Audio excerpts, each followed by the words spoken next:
अस्सलाम वालेकुम वरहमतुल्लाहि वबरकातुहू। इत्तेहाद न्यूज़ में आप सभी का खैर मकदम है। अब जब चुनाव नजदीक आने लगे हैं तो मुख्तलिफ पार्टियों की जानिब से मीटिंग इजलासों का दौर भी जारी होता देखा जा रहा है। कुछ लोगों को मुसलमानों से हमदर्दी नजर आ रही है तो कुछ लोग मुसलमानों से दूरियां इख्तियार करना चाहते हैं। लिहाजा इतना तो जरूर है कि भारत की सियासत से मुसलमान बाहर होते जा रहे हैं। कांग्रेस की हालत डूबते हुए जहाज की तरफ नजर आ रही है तो कुछ लोग आज भी कांग्रेस को ही मुसलमानों की हिमायती समझ रहे हैं।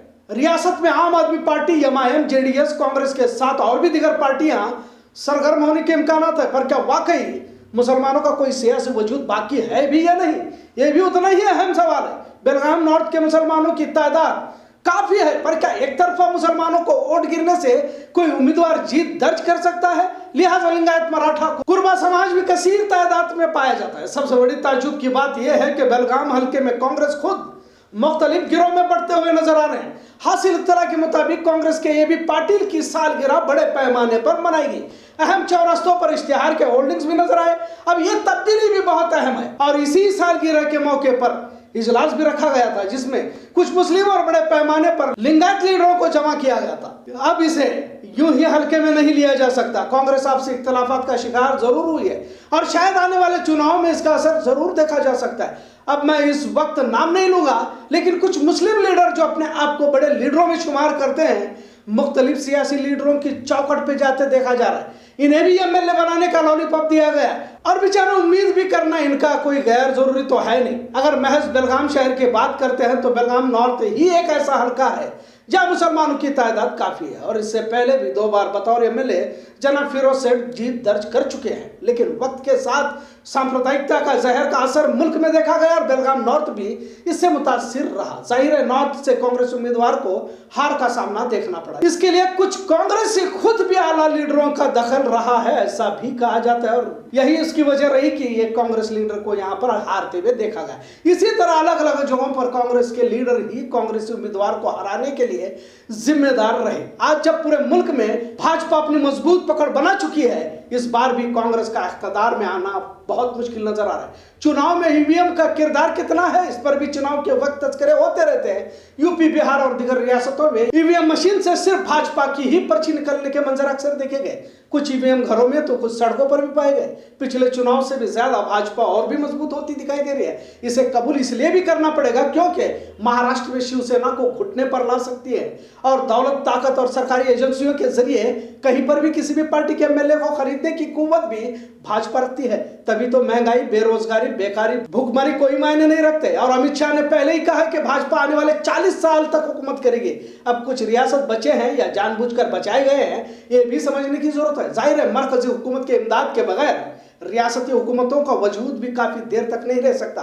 मतलब कर्नाटक कांग्रेस में अभी जीतना काफी दूर है, लेकिन कौन सीएम बनेगा इस पर बहस और इख्तलाफात देखे जा रहे हैं। उधर जेडीएस इस उम्मीद पर है कि अगर कांग्रेस, भाजपा या जेडीएस को जनमत मिलता है, यानी कि ट्रायंगुलर मैंडेट मिलता है, तो जेडीएस किंग मेकर बन सकती है और कुछ मुआहदे यानी पार्टी के मुफाद के मुआहदे कर हुकूमत में हिस्सेदारी मिल सकती है। पर इस तरह की कोई तस्वीर होगी लगता नहीं है। इस बार पूरी अक्सरियत भाजपा जीत दर्ज कर सकती है, ऐसा खुद भाजपाइयों का कहना है। और अगर भाजपाई कहते हैं तो इसके पीछे भी वजह रहती है। बेलगाम नॉर्थ के लिए मजहबी पोलराइजेशन भी जारी है। आम आदमी पार्टी भी अपनी किस्मत आजमा रही है तो एमआईएम भी मैदान में रहेगी और तमाम पार्टियों को मुसलमानों की ही वोट चाहिए। कांग्रेस को फिक्र मुसलमानों की कम और मुसलमानों के वोटों की ज्यादा रहती है। पार्टी मुसलमानों के लिए कुछ भी काम न करे और मुसलमानों के किसी भी मसले पर साथ ना भी दे तो मुसलमान कांग्रेस की अंधभक्ति में लीन पहले से ही है ही और वोट पार्टी को ही देंगे, ऐसा यकीन तो इस पार्टी को है। लेकिन कहीं इधर उधर ना हो जाए, इसकी फिक्र में भी इन्हें मुब्तला देखा जा रहा है। लिहाजा मुसलमानों के लीडर एक बार फिर कांग्रेस की फजीलत बयान करते देखे जा रहे हैं। अब इस माशरे का भी रद्द-ए-अमल देखना उतना ही जरूरी है। वैसे मुसलमानों का सियासी वजूद खत्म हो चुका है, इस बात को मानना पड़ेगा और इसका पूरा क्रेडिट भाजपा को भी देना होगा। मुसलमान आजादी के बाद से इस गफलत में थे कि कयामत तक कांग्रेस ही आएगी। लिहाजा कोई मंसूबाबंदी, कोई फिरासत या दूरअंदेशी मुस्लिम क़यादत और मुस्लिम दीनी रहनुमाओं के पास नहीं थी, जिसका खामियाजा भारत के मुसलमानों को भुगतना पड़ रहा है। इससे पहले भी हमने कई बार इसका तस्करा किया है। एक बार फिर इस बात का जिक्र जरूरी है कि मुसलमान आज भी उसी नींद में है जो पहले था। इतने सारे हमले मुसलमान, इस्लामी दस्तूर, कुरान, शान रिसालत में होने के बावजूद भी किसी तरह का कोई खास रद्द अमल या बेदारी इस समाज में नहीं देखी जाती, ना इस समाज के लीडरों में देखी गई। बड़े अफसोस के साथ कहना पड़ रहा है कि मसलक की मोहब्बत में इतने अंधे हो गए हैं कि दुश्मन इस्लाम की मदद करने तक भी करने से गुरेज नहीं करते। वैसे बज़ाहिर इत्तेहाद की बात खुले मंचों पर करते नजर आएंगे, लेकिन अंदर मसलक फिरके का जहर आज भी पाया जाता है। सोशल मीडिया पर एक दूसरे को काफिर कहने से आज भी नहीं चुपते। बजरंग दल आरएसएस की मुखालिफत करने की हिम्मत इनके अंदर नहीं होगी, लेकिन किसी दूसरे मसलक को दीन के दायरे से बाहर करना इनका पसंदीदा मशगला रहता है। लेकिन जब भी सामने आएंगे इत्तेफाक, इत्तेहाद, कौम मिल्लत की बात करेंगे। लिहाजा ऐसे मुनाफिक सिफत लोगों से इस माशरे को बड़ा नुकसान आने वाले दिनों में भी होने वाला है। आज भी भाजपा या संघियों से पिछले दरवाजे से ताल्लुकात रखने वाले बहुत मिलेंगे। इनका मशहूर जवाब रहता है कि वहां रहकर मुसलमानों की मदद करेंगे या मुसलमानों का काम कर सकते हैं। अब क्या खाक काम करेंगे? जिस पार्टी की बुनियाद ही मुस्लिम दुश्मनी हो, वहां तुम्हें क्या हासिल होगा? लिहाजा कुछ दुनियावी मुफाद के लिए मुखबिरी करने वालों की तादाद भी कुछ इस माशरे में कम नहीं है। रोजाना इस्लाम, मुसलमान, शरीयत पर हमले होने के बावजूद भी सियासत में किस्मत आजमानी के ख्वाहिश पर सिवाय अफसोस के और क्या कर सकते हैं? कोई क़यादत नहीं, कोई मनसूबाबंदी नहीं, जिंदगी जीने का तरीका नहीं। अब तो कोई सियासी पार्टी भी नजदीक नहीं करना चाहता। आप वोट जिसे दे रहे हैं, कल वही भाजपा या संघियों के खेमे में नजर आता है। कौन सी पार्टी सेक्युलर है, कौन कम्युनल है, कोई भरोसा नहीं रहा। लिहाजा एक मुसलमान बनकर अपनी पहचान बनाने की जरूरत है। सियासत में जलील होकर अपना वजूद तलाशने से अच्छा है कि उम्मत को हर हाल में एक करने की कोशिश करे। ऐसा नहीं कि सियासत से पूरी तरह बाहर जाए। आखिरी वक्त में क्या करना है इस पर गौर किया जा सकता है, लेकिन मसलक के बाद सियासी पार्टियों की चापलूसी और मोहब्बत में आपसी इख्तलाफात को बढ़ावा न दे। अल्लामा इकबाल ने कहा, एक हो जाओ तो बन सकते हो खुर्शीद मुबीन, वरना इन बिखरे हुए तारों से क्या बात बनी। जब सियासत में अपने ही अपने नहीं रहे तो गैरों से क्या उम्मीद। यहाँ भी अल्लामा इकबाल ने कहा कि बूतों से तुझे तो उम्मीद है, खुदा से ना उम्मीदी, मुझे बता तो सही कि काफिरी क्या है। आज ज़ैबुन हॉल अमन नगर में रहमान फाउंडेशन की जानिब से मुफ्त मेडिकल कैंप रखा गया था। खवातीन के मुख्तलिफ अमराज पर मुफ्त इलाज किया गया, जिसमें माहिर लेडी डॉक्टरों ने शिरकत फरमाई थी। लिहाजा अमन नगर, गांधी नगर, आज़ाद नगर, उज्जवल नगर और अतराफ के लोगों ने इसका फायदा भरपूर उठाते हुए कसीर तादाद में शिरकत फरमाई।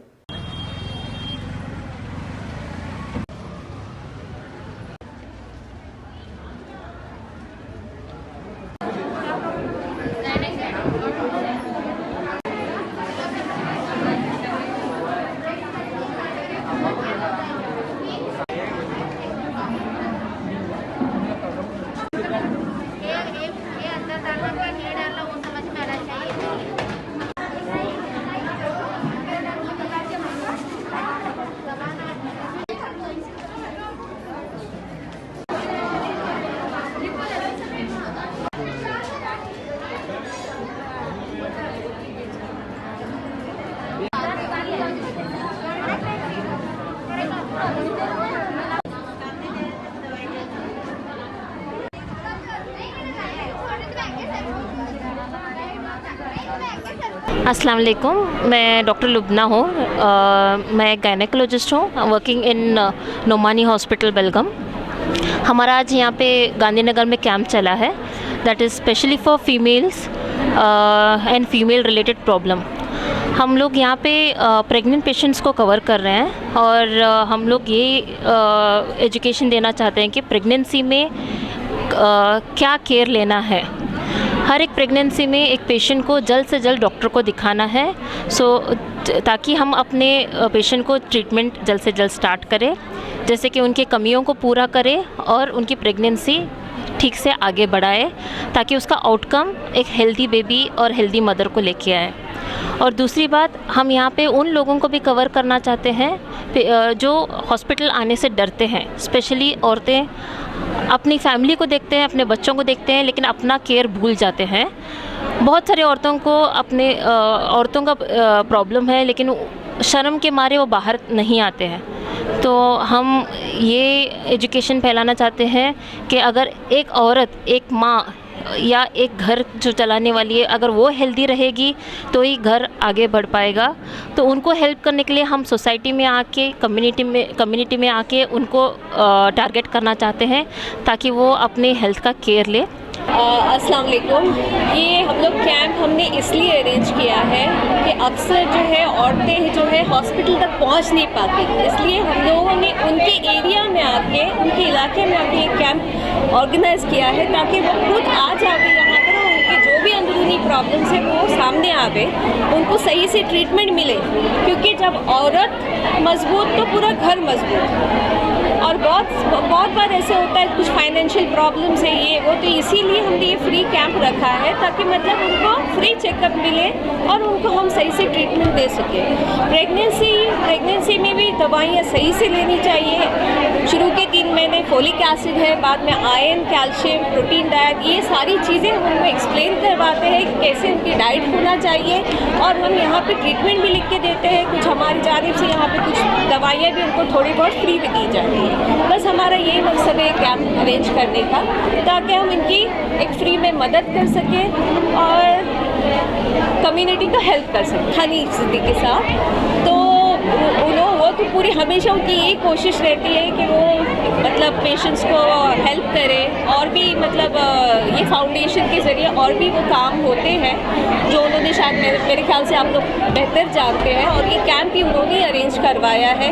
हमेशा वो खिदमत के लिए हमेशा आगे बढ़कर तैयार ही रहते, कभी उनके मुंह से मतलब ना का जवाब नहीं निकलता। जी हम करेंगे, इंशाल्लाह कोशिश करेंगे, यही उनका ये हमेशा से कोशिश रही है। और हम भी मतलब उनकी तरफ से मतलब बहुत मोटिवेट होते हैं उनको देखकर कि आगे भी हमने भी इंशाल्लाह ऐसे काम करना चाहिए। और ऐसे कैंप इंशाल्लाह आगे भी हम लोग अरेंज करते रहेंगे। उनकी तरफ से उनको भी हम बताएंगे मतलब आगे भी ऐसा काम करें इंशाल्लाह। आपने मुन्ना भाई MBBS में देखा होगा कि संजय दत्त कहता है कि इमरजेंसी हो तो फॉर्म भरना जरूरी है क्या लिहाजा यही तस्वीर आज बिम्स अस्पताल बेलगाम में देखी गई। लेकिन यहाँ मसला फॉर्म भरने का नहीं था, बल्कि सर्वर डाउन का था। सर्वर डाउन की वजह से घंटों कतार में खड़े कई मरीजों को देखा गया। बुजुर्ग उम्र सीधा लोगों को घंटों तक यूं ही कतार में खड़े रहता देखा जा रहा था।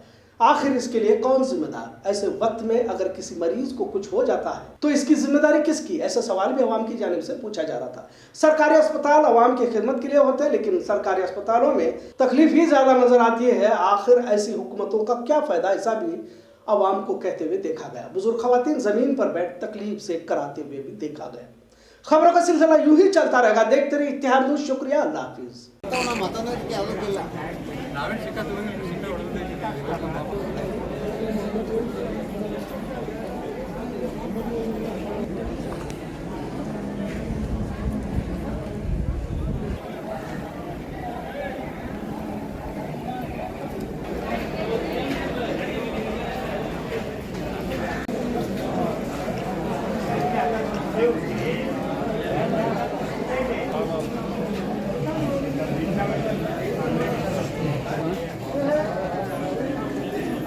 बघतो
ಎಲ್ಲ ಮಂದಿ ಪೇಷಂಟ್ ಐತಿ ಒಂದು ಮೂರು ತಾಸು ನಿಂದ್ರೋದ ಅಂದರೆ ಏನಾಗ್ತೈತಿ ರೀ ಪೇಷಂಟ್ಗೆ ಮತ್ತು ಗಡ್ಬಡ್ ಮಾಡ್ತಾ ಮೊದಲಿಂದ ಮಂದಿಗೆ ಹೊರಗೆ ಹೋಗ್ತೈತಿ ರೀ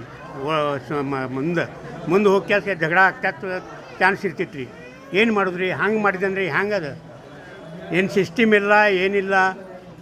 ಹ್ಯಾಂಗೆ ನಿಂದ್ರೋದು ಅದೇ ಭೀ ಇಲ್ಲ, ಇಲ್ಲೇ ಸೆಕ್ಯೂರಿಟಿ ಇಲ್ಲ.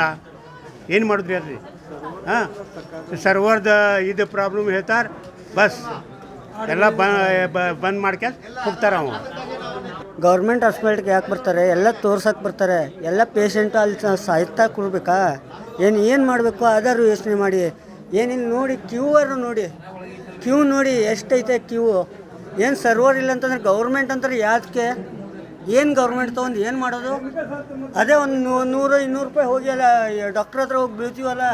ಇದು ಕ್ವಾಂಟರನ್ನ ಡಬಲ್ ಮಾಡ್ರಲ್ರಿ. Gents 2, ladies 2. ಇಲ್ಲ ಡಬಲ್ ಮಾಡಿದ್ರೆ ಮಂದಿಗೆ ಸರಿ ಆಗ್ತಿದ್ರಿ. ಹಿಂಗಾಗಿ ನೋಡ್ರಿ, ಈಗ ಬೇರೆ ಹಳ್ಳಿಯಿಂದನೂ ಜನ ಬಂದ್ಯಾರ, ಆದ್ರೂ ಈ 2 ತಾಸು ನಿಂತ್ರೂ ನಂಬರ್ ಬರೋವತ್ತಾರೆ. ನಾವು 10 ಗಂಟೆಗೆ ನಿಂತೇವೆ ನೋಡ್ರಿ, ಡ್ರೆಸ್ಸಿಂಗ್ ಮಾಡಿಸ್ಕೊಂಡು ಹೋಗೋ, TT ಇಂಜೆಕ್ಷನ್ ಮಾಡಿಸ್ಕೊಂಡು ಹೋಗೋ ಸಲುವಾಗಿ ಬಂದ. ಖಾನಾಪುರ ತಾಲೂಕು ಇಟಗಿ ಹತ್ರ ಕರಿವಿನಕೊಪ್ಪದಿಂದ ಬಂದಿರೋದು. ಕಣ್ಣಿನ ತೋರಿಸ್ಲಿಕ್ಕಂತ ಬಂದಿದ್ದೀವಿ. 10 ಗಂಟೆಗೆ ಬಂದು ಕುಳಿತಿದ್ದೀವಿ, ಸರ್ವರ್ ಇಲ್ಲ ಅಂತ ಹೇಳ್ತಾ ಇದ್ದಾರೆ. ಅದಕ್ಕೋಸ್ಕರ ಇಲ್ಲೇ ನಿಂತು ವೇಟ್ ಮಾಡ್ತಾಯಿದ್ದೀವಿ. ಇಲ್ಲ ಸರ್ವರ್ ಇಲ್ಲ ಅಂತ ಎಲ್ಲರನ್ನೂ ನಿಂದಿರಿಸ್ಬಿಟ್ಟಿದ್ದಾರೆ ಅಷ್ಟೇ.